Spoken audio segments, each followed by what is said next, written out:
the biggest thing I can tell you is open a separate bank account for your business. You don't want to be giving people information they don't need, and it also makes your life so much easier. Get into a habit of reconciling your accounts daily, because if you leave it, it becomes really overwhelming and you just rush through and you make mistakes.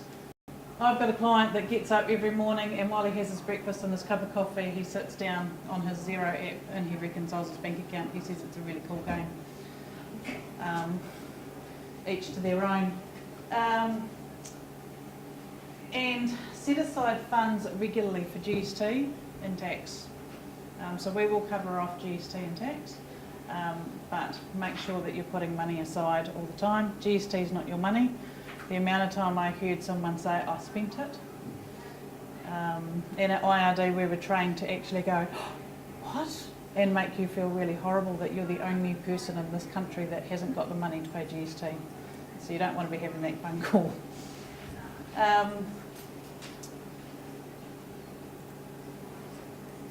Use accounting software. Don't use spreadsheets, don't use books, use accounting software. If you're not sure which one suits you, come and have a yak to me. Xero is really good. It is very, very easy to use. Mild is actually another good software, and Wave. Have any of you heard of Wave before? So Wave is actually a free software.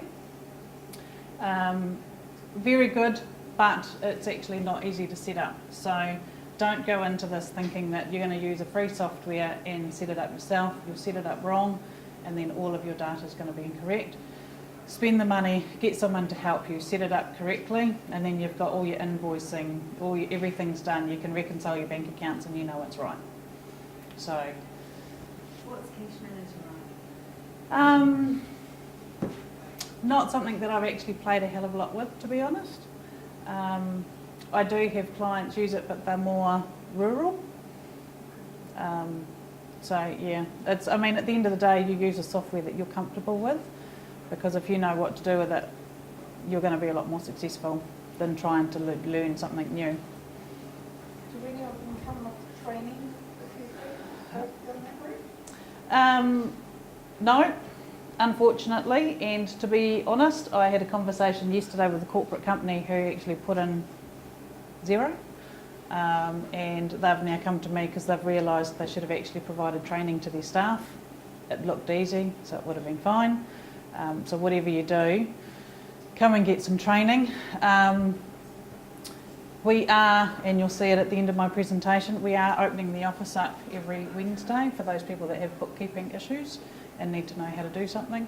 So you can come in and we'll actually help you through whatever it is you're trying to do. I'd rather see you do it right than struggle on your own.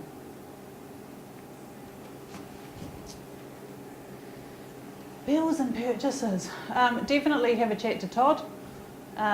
All these lovely receipts, they actually fade, and you've got to keep your records for 7 years. So they're not going to last. So you've got a choice. You either photocopy it and then actually have the cost of the printing and the paper, or you take a photo and you put it into OneDrive or your accounting software, and then that's it. You can throw that piece of paper away. You don't need it anymore as long as you've got a clear photo. So definitely do that. I go to the petrol station, fill up my car, take a photo, and that's it. I'm done. We all move on. So much easier than having to have a box of receipts stored. Enter your invoices into the accounting system before you pay them. I see so many people that pay their bills, they then go and enter them into the accounting system and they go, oh, it's in my accounting system, I'll pay the bill. So definitely enter it into your accounting system and then pay from your accounting system.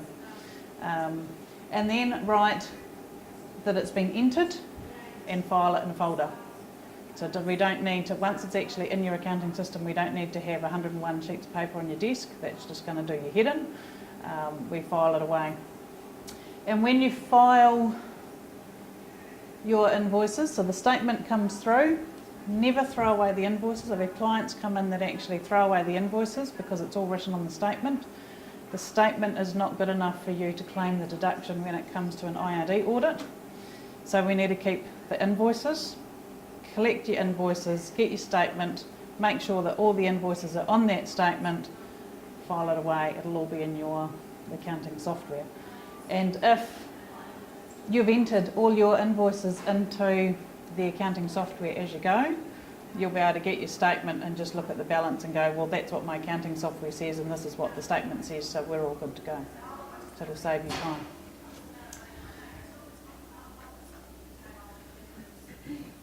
When entering it, always enter the invoice number, because it's really easy to actually just search for an invoice number rather than having to go through piles and piles of paper. And we can do this in your free accounting software, so don't think that this is going to cost you a truckload of money, because it's not. We can do it all for free and you still get the same benefits as what you do if you pay for one of the higher end products. If you've got stock, do any of you actually work with stock? No? Yep. So make sure that when the invoices come in, you actually mark off that the stock have come in, and double check that the prices haven't gone up from the last time you purchased it. Quite often I'll sit down with a client and their prices have gone up and they didn't realise it, but they've still kept their prices down here and their prices gone up here. File into a folder using alphabetical dividers, so get your A, B, C, D dividers, and then you file all your invoices into that folder. So if the company is, say, alphabetical, that's going to go in as A, and then each month when your invoice comes in, we just put it on top. And so then we file alphabetically within the A section and put all the new ones on top. The reason why we do that is by the end of the year, you're going to be lifting a hell of a lot of invoices up to be able to put the next one in on the bottom. And so we just do it the other way around. Does that make sense? Invoices. Invoice regularly and follow up on payments when they fall due. A lot of people don't actually send out their invoices until, a bit further down the track. By that stage, you've forgotten what you actually did and you miss out on charging all the little incidental bits. Set up prepayment reminders, so we can actually send them an email saying, hey, your bill is due in 5 days' time. Really looking forward to receive the payment. Cash is king. That's what we used to say at IRD. The more money you've got in your bank account, the happier you are, the more better you're going to perform in your business. Ensure you have good terms of trade, so make sure you have a chat to Shane. Shane is going to be your saviour. The amount of times I see a client that we've got a bad debt and they didn't have the terms of trade for us to go and collect it is actually really disappointing.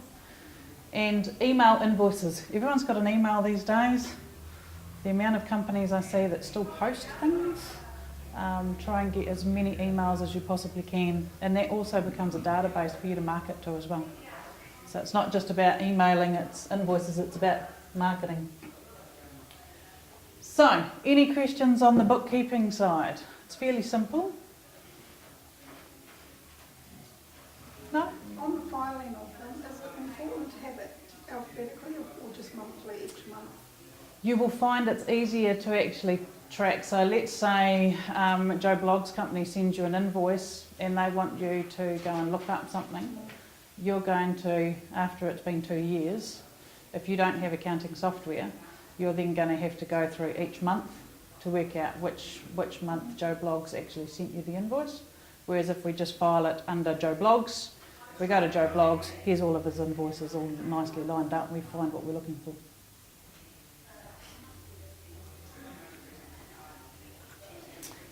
So, profit and loss. Full income, less business expenses equals taxable income. A lot of people look at this figure here and go, wow, I'm doing really well, I've got $200,000 in the bank, and income, it's coming in, I'm doing really well. This is the figure that you guys want to look at. This is where your drawings come from. This is where you will actually know whether you're doing well or not. So if we've got 200,000 at the top and 200,000 in the middle, you're not earning any money. So what we've got, profit and loss, so your total sales, income coming into the business from all areas. Cost of sales are associated with making that income. Rent. Selling products. So products, yep. So you cannot make that money. Travel? Purchases. When would travel be a cost of sale? If you start going to customers' home, I do renovations, so they travel to the... Yep, so motor vehicle expenses. Yeah. And so for every business, this is going to be different. So what would be one of your cost of sales? Like finals and inks and things like that we need to create product. Yep, so purchases. Product research, or searching for performance product that they're after. Why would that be a cost of sale, your time? Just wondering what Actually buying the product would be a cost of sale. Your time putting into it is running a business. Quoting? Quoting? No, that's your time running a business. So what do you reckon, Digital Circus, what do you reckon your cost of sale is, one of your biggest ones? Probably equipment, the IT equipment. It's more assets. Who makes you the money? Staff, wages. So if you cannot make the money without actually getting someone to do the work for you, your wages become a cost of sale. If, however, we've got 10 people all doing the work and making money, what would be the admin? Would that be a cost of sale? So the admin costs associated with running the business, is that a cost of sale? Yeah. No, it's an expense. And so that's what we need to get your head around is whatever it costs to make that money, if you didn't actually spend the money, you wouldn't make the money. So if we didn't pay the wages, there's no way you'd have the income. If we didn't pay the rent, you would still make the money. Does that make sense? The cost of sales and expenses are completely different. It's completely different. And so what we want to know is, this is how much money you've made, this is what it's cost you to make, so then this is your gross profit. And from your gross profit comes all the other expenses. Because at the end of the day, there's no point in looking at this is your total revenue if the reality is that's not your gross profit. That's not your money, because at the end of the day you've had to pay suppliers up to 50% to be able to make that money. So before you even get to gross profit, you've got to pull out the cost of sales. Yep. And then what we can do then is we start comparing. In March, our gross profit was 56%. In July, our gross profit was 70%. So what happened? Did our cost of sales go up? Have we changed something in our business? What? And it gives us more of an example, more of an opportunity to analyse your business to see where the opportunities are for growth. So let's say, for example, your wages, minimum wage goes up. What's going to happen to your gross profit? Yeah. So what's going to happen to your total income? So your total income's got to go up to make sure that we're still actually coming out the bottom with the right amount of money. Does that make sense, or have I lost all of you somewhere? Makes sense, it just is like a bit... It is, and it's wrong for so long. and to be honest, it is a different way of doing it. But if we're going to grow your business and you're going to control your business, we need to actually work out from your expenses what are actually the expenses and what it costs that you can't get away from. So what about training? Would it be cost of sales or business? Training is just part of your business expenses. So if you didn't do that training, would you still make money? Initially, no. But initially you wouldn't have a business because you haven't done the training.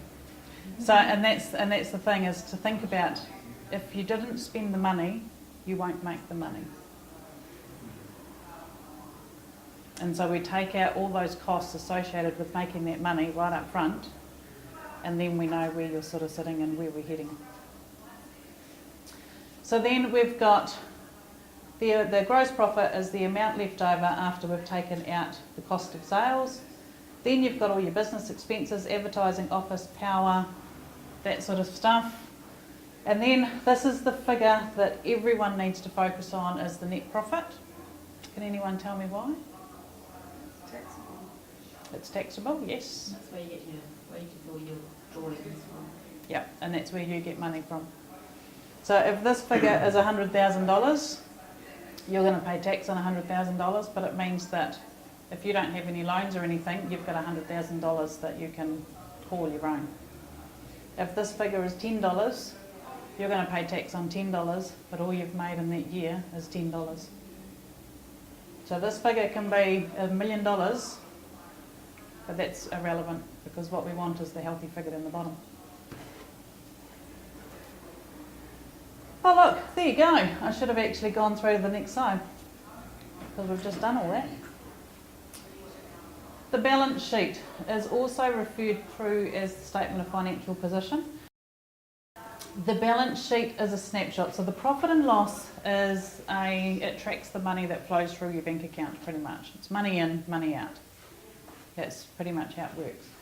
The balance sheet is a family photo. So as at one point in time in your business, this is what it looks like. And you know, we've got good members of the family, and we've got good, bad members of the family.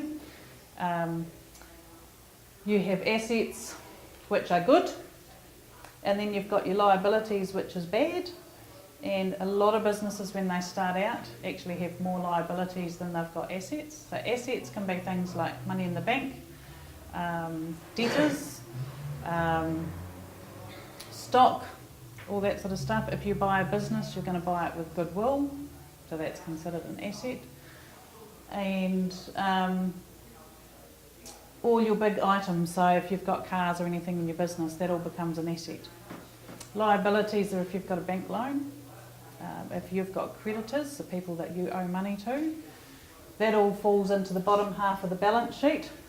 And the bit that you need to be worried about is the difference. So if you take assets and say that's $10,000 and your liabilities are $5,000, your equity in your business is the difference. Does that make sense? So it is just A plus or minus B, no, A minus B equals C. If, however, we've got assets of $5,000 and your liabilities are $10,000, then you've got no equity in your business. Budgets, doesn't matter how small your business is, doesn't matter how big your business is, you need to have a budget. If you don't have a budget, you're not going to go anywhere because you don't know what you're doing and you don't know how you're doing it. It's just really important to actually have a budget and have KPIs. Key performance indicators. The key performance indicators are really simple, and it can actually be that you want to have X amount of sales each month, and that gives you something to target and move forward. I always work on the premise that you need to have some driving factors that are personal to you, not business related, because when life gets really tough and you end up having someone slam the door in your face 10 times, then you need something that's going to keep you going to get the next client and the next client. Business is good like that. Inventory. The amount of clients I see that have stock and don't do Stocktake is really quite scary. We need to keep an eye on your Stocktake, so it's mandatory that you do a Stocktake at the end of 31 March anyway for your end of financial year. If you are really wanting to keep on top of your stock, you should be doing Stocktakes more often than that, because that's where a lot of companies and businesses lose money. Keep an eye on the prices. If those go up, so do yours. Inventory as an asset on your balance sheet. So if we've got no equity, we want your inventory on your balance sheet, because that's going to give you equity. That's where a lot of money hides. Keep your stock area tidy. It's amazing what people find when they actually clean up their stock area. And maintain accurate records of your stock. When you actually do go in and actually do your Stocktake, don't look at it and go, oh, well, I think there's about 45 in that bucket, so I'll just write down 45. Actually count it, because we need to know exactly how much stock you do have. Don't estimate. You'll be surprised at what you thought was right is actually not right. Yes. Like from a retail point of view, like, Yes. because obviously we're making sales every day and things like that, like how often would you stock? Like, I mean, we obviously have like point of sale systems that all our stock is in, so we can do inventory that way. Yep. But like in terms of just like how often, like, you know, because if I did it daily, like it would just be the same. You wouldn't. My only concern with retail is you've got shrinkage. You know, people come in and buy your stuff without paying, and we need to keep an eye on that to find out how much you're actually losing. It's really easy, especially in retail, to actually just misplace stuff. I've got a very large national client that's retail, and the amount of stuff that we have to deal with, it's up to you as to what you feel comfortable with. There's no right or wrong answer. It's what you feel comfortable with actually making sure your answers are correct. Yeah, but in terms of records, like if we've got it in our point of sale, you know, like we are manually checking them and making sure they sort of match up every once in a while, Yep. like that too. If you've got a good point of sale system, that's going to take a lot of pressure off. So, yes. How does inventory work if you're servicing not offering for retail service? Is that like for your capital in that sense? No, inventory is physical items. So let's say we sell candles. Yep, if you've actually got stock that you sell, then that becomes inventory. So if you are labour only, then obviously you're not going to have any inventory. You'll have yourself and you'll have wages and people will be doing work for you, but you may not have inventory. If, however, you're a cleaning company and you sell cleaning cloths to your clients, then you'll have cleaning cloths as inventory. So inventory is physical items that you sell and make money on.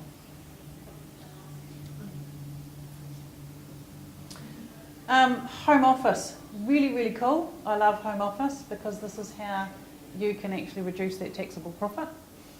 We all work from home. The only thing is make sure that your home office doesn't have a bed in it, because then it becomes your bedroom. But what we can actually do is, home office, your house is 100 square metres. Your office is 10 square metres, so therefore we claim 10% of your home office, of your home costs. So if you've got a mortgage, we claim 10% of the interest on that mortgage.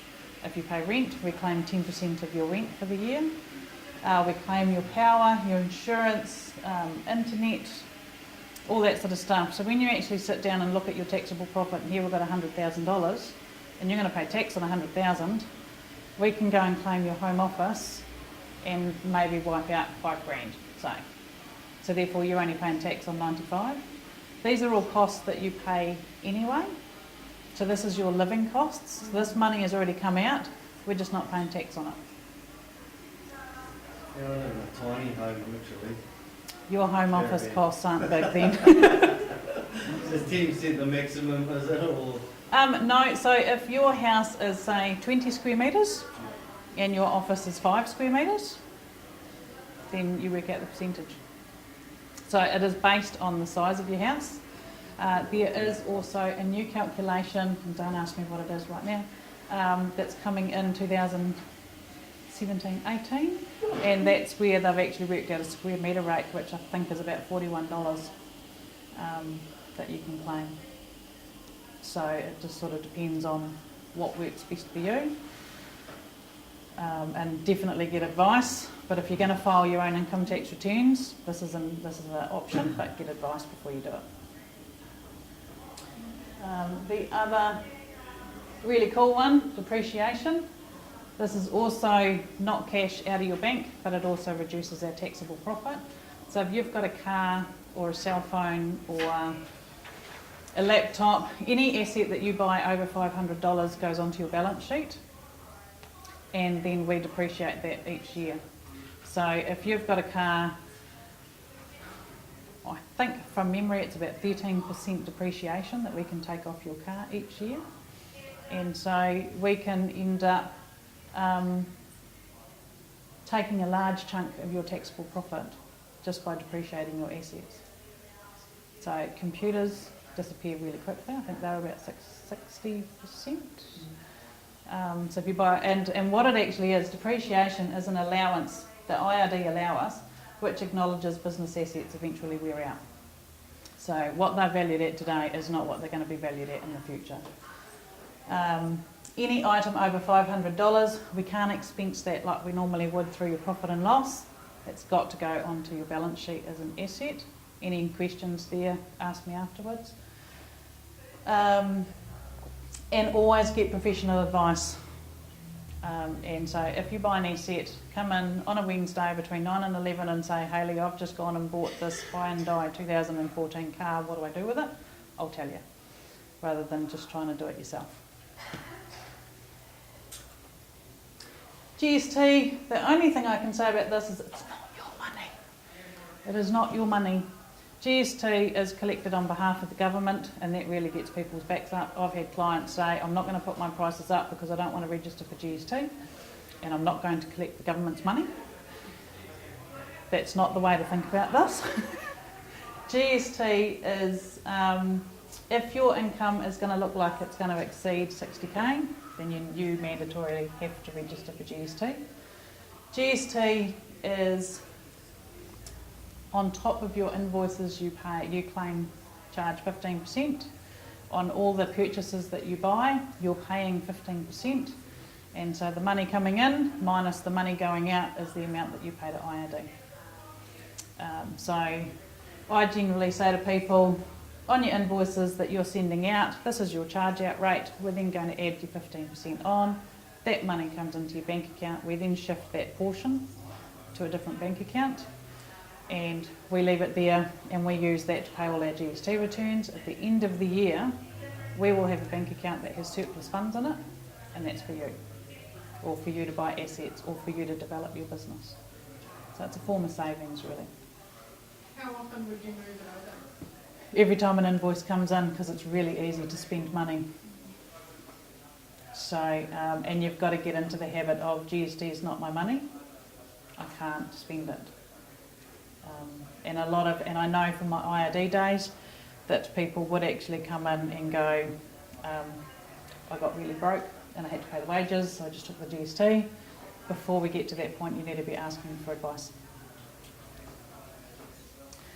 So we'll just quickly go through this. Registering for GST, before you need to, make sure you weigh up the pros and cons for registering early. Sometimes there are good points and sometimes there are bad. You know, have a chat to us, we'll tell you. Choosing the wrong accounting basis, payments basis or invoice. As a small business owner, you want to be on payments, and that means that you pay the GST when the money's in your bank account, not on invoice where you're paying the GST before you've even received it. Invoice basis is for big companies, not little companies. Not keeping your records for 7 years, which is something you've got to do. Forgetting to claim some costs. I see that all the time when people use multiple bank accounts and then pay out of their own personal bank account for business expenses. They forget to claim them. Charging GST before you've registered, or not charging GST when you're registered. You do not claim GST if you are not GST registered, and you cannot claim it if you're not. And the other thing to think about is a lot of people go, oh, I'm going to go and buy a $100,000 car. I'm going to claim the GST on that, and then I'm going to deregister for GST, and that way the GST, I'll get all the GST back when I buy my car. When you deregister, you've got to pay back all the GST on that vehicle. Yeah, is that at the depreciated rate of the car? At the time, yeah, at the value of it. It's horrible talking to an accountant. So, bookkeeping support, as I've said, you don't know what you don't know. Every Wednesday from 9 to 11, we will be available for you guys to come on in and actually tell us your problems, and if they're bookkeeping or accounting related, we'll try and fix them. Alone we can do so little, together we can do so much. I see so many business owners out there trying to do it alone, and you don't need to. So just remember that we are here to help. And what I would say is, at the moment I actually sit on the board for the New Zealand Bookkeepers Association.